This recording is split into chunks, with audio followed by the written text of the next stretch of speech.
हरे कृष्णा। भगवत गीता के इस वीडियो में हम पढ़ेंगे तीसरे अध्याय का 38वां श्लोक। इसमें भगवान कह रहे हैं कि इस संसार में दिव्य ज्ञान के समान, एक्चुअली इट्स नॉट अबाउट कि सिर्फ आपने ज्ञान ले लिया तो हो गया सब कुछ। अब ज्ञान अगर आपने ठीक से लिया है तो आप उसको विज्ञान तो बनाओगे ही ना। ज्ञान इज थ्योरी, विज्ञान इज प्रैक्टिकल। अब आपको अगर एक चीज़ पता चल गई कि क्या है भगवान, क्या है भक्ति, क्या है आत्मा, क्या हरि नाम, क्या है शास्त्र, क्या है गुरु, तो फिर आप उन सब चीज़ों में आगे जाओगे ही। सो इस संसार में दिव्य ज्ञान के समान कुछ भी उद्यात तथा शुद्ध नहीं है। इंग्लिश वर्जन अगर हम इस भगवत गीता का देखें तो उद्यात में वर्ड यूज़ किया गया सबलाइम। सबलाइम की अगर डिक्शनरी मीनिंग देखें तो वो है बेस्ट, एक्सीलेंट, सुपर्ब। तो भगवान कह रहे हैं दिव्य ज्ञान के समान कुछ भी बेस्ट नहीं है, अच्छा नहीं है और शुद्ध भी नहीं है।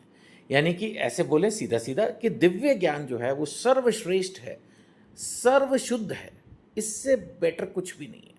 अगर आपने एक बार अपने जीवन में आध्यात्मिक ज्ञान ले लिया तो बस आपको सब कुछ मिल चुका है। ऐसा ज्ञान समस्त योग का परिपक्व फल है। जैसे पका हुआ फल होता है ना, एकदम मीठा, हर कोई उसको खाना पसंद करता है।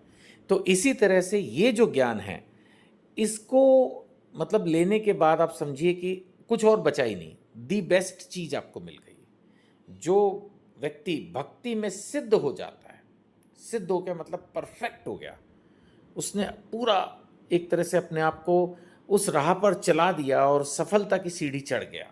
तो जो व्यक्ति भक्ति में सिद्ध हो जाता है वह यथा समय अपने अंतर में, यानी इंटरनल, उसके अंदर इस ज्ञान का आस्वादन करता है। यानी उसको बड़ी शांति मिलती है, वो बड़ा संतुष्ट, शांत, खुश, और मतलब अपने जीवन में एक जिसको कहते हैं ना बिल्कुल समभाव, नो उतार नो चढ़ाव, इजी लाइफ, खुश लाइफ, हैप्पी लाइफ, वो इन सब चीज़ों को महसूस करता है। जिसने एक बार भक्ति में दिव्य ज्ञान जिसको मिल गया, आत्मा का ज्ञान जो समझ गया, आत्मा परमात्मा का भेद समझ गया, भगवान और परमात्मा का भेद समझ गया, देवता और भगवान का भेद समझ गया, है ना, धरती और स्वर्ग और वैकुंठ का फर्क समझ लिया, पाप पुण्य और भक्ति में कर्म समझ लिए, सतोगुण रजोगुण और तमोगुण समझ लिया, वैष्णव गुरु से दीक्षा का महत्व समझ लिया, हरि नाम का महत्व समझ लिया, शास्त्रों की महत्वता समझ ली, भक्तों के संग को समझ पाया, भक्तों के संग को कर पाया। तो जो व्यक्ति भक्ति में सिद्ध हो गया वह यथा समय अपने अंतर में इस ज्ञान का आस्वादन करेगा। उसको एक अलग ही अनुभूति होगी जीवन की, इसमें कोई संदेह नहीं है। भगवान 39वें श्लोक में कह रहे हैं, लेकिन जो श्रद्धालु दिव्य ज्ञान में समर्पित है और जिसने इंद्रियों को वश में कर लिया है। श्रद्धालु, श्रद्धा तो चाहिए। पता लगा दिव्य ज्ञान मिल भी गया लेकिन लग रहा है ये सब फालतू बातें हैं, या फिर ये तो थ्योरी है, किताबी बातें हैं, 5000 साल पुरानी किताब है, कुछ भी लिखा है नहीं। जो श्रद्धालु दिव्य ज्ञान में समर्पित है, जिसने इंद्रियों को वश में कर लिया, ये तो भगवान बार बार बोल रहे हैं इंद्रियों को वश में करो, वह इस ज्ञान को प्राप्त करने का अधिकारी है। एक्चुअली जब तक इंद्रियों पर कंट्रोल नहीं तब तक आपको ये थियोरी नॉलेज मिल भी गई तो आप प्रैक्टिकल में करोगे कैसे, वही तो मुश्किल है। और इसे प्राप्त करते ही वह तुरंत आध्यात्मिक शांति को प्राप्त होता है, उसका मन शांत हो जाता है। उसको पता है कि भौतिकता में कितनी भी हासिल कर लूँ, अल्टीमेटली सब यहीं छूट जाना है। ऐसा नहीं कि इसके बाद वो काम करना बंद कर देता है, तब भी वो परफेक्शन के लिए भौतिक दुनिया में भी काम करता ही रहता है और वो औरों से हो सकता है बहुत बेहतर भी हासिल कर ले।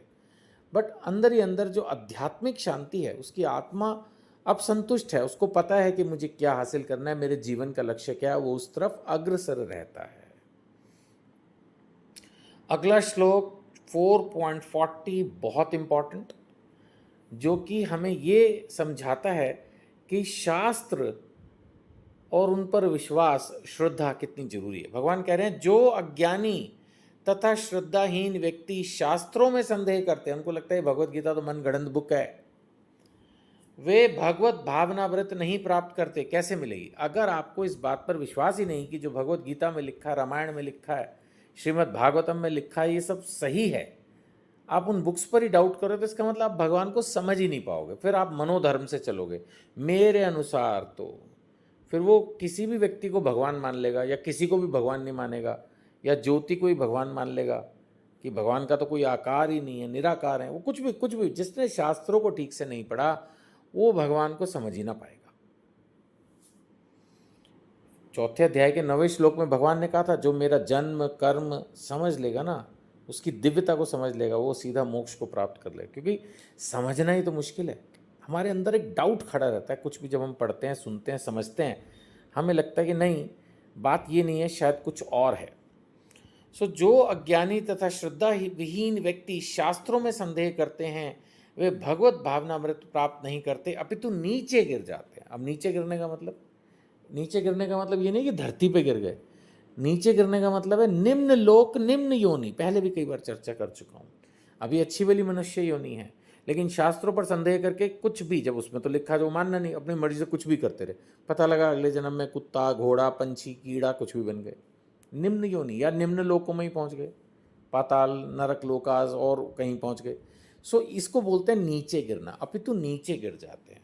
संशयात्मा, जो वो आत्मा जो संशय करती है, डाउट करती है, जिसको संदेह है कि ये शास्त्र सही है कि नहीं है, भगवान कह रहे हैं उसको ना इस लोक में ना परलोक में कोई सुख है, उसको कभी सुख मिलेगा ही नहीं, वो दुखी रहेगा। क्योंकि सीधा सच्चा रास्ता उसको कोई दिखा रहा है, वो उसको देखना नहीं, उस पर उसको चलना नहीं, तो फिर उसको तो दिक्कत आएगी ही। खैर, आप तो भगवत गीता पढ़ ही रहे हैं, और भगवत गीता मेरे को पूरी उम्मीद है आपने खरीद ली होगी, पढ़ना शुरू कर दिया होगा, और अपने परिवार के दूसरे लोगों को भी आप इंस्पायर करें कि वो भगवत गीता पढ़ें। भगवत गीता के प्रचार में आपसे जितना संभव हो ज़रूर थोड़ा सा समय निकाल कर भगवत गीता का प्रचार भी करें, और ख़ुद भी इसको पढ़ें, अपने जीवन में अपनाएं। आप अगर हमसे जुड़ना चाहते हैं, व्हाट्सएप पे आप संपर्क कीजिए, नंबर वीडियो पर दिया गया है। और ये सारी वीडियोस जो मैं बोलता हूँ ये सिस्टमेटिकली hindiharikatha.com पर अवेलेबल हैं। कोई लॉगिन नहीं है, कोई चार्जेस नहीं है, औरों को भी बता सकते हैं। कोई भी बिना मुझसे संपर्क किए सीधा लॉगिन, मतलब लॉगिन क्या, बस वेबसाइट पे जाए और वीडियोस को देख ले, बात खत्म। हरे कृष्णा।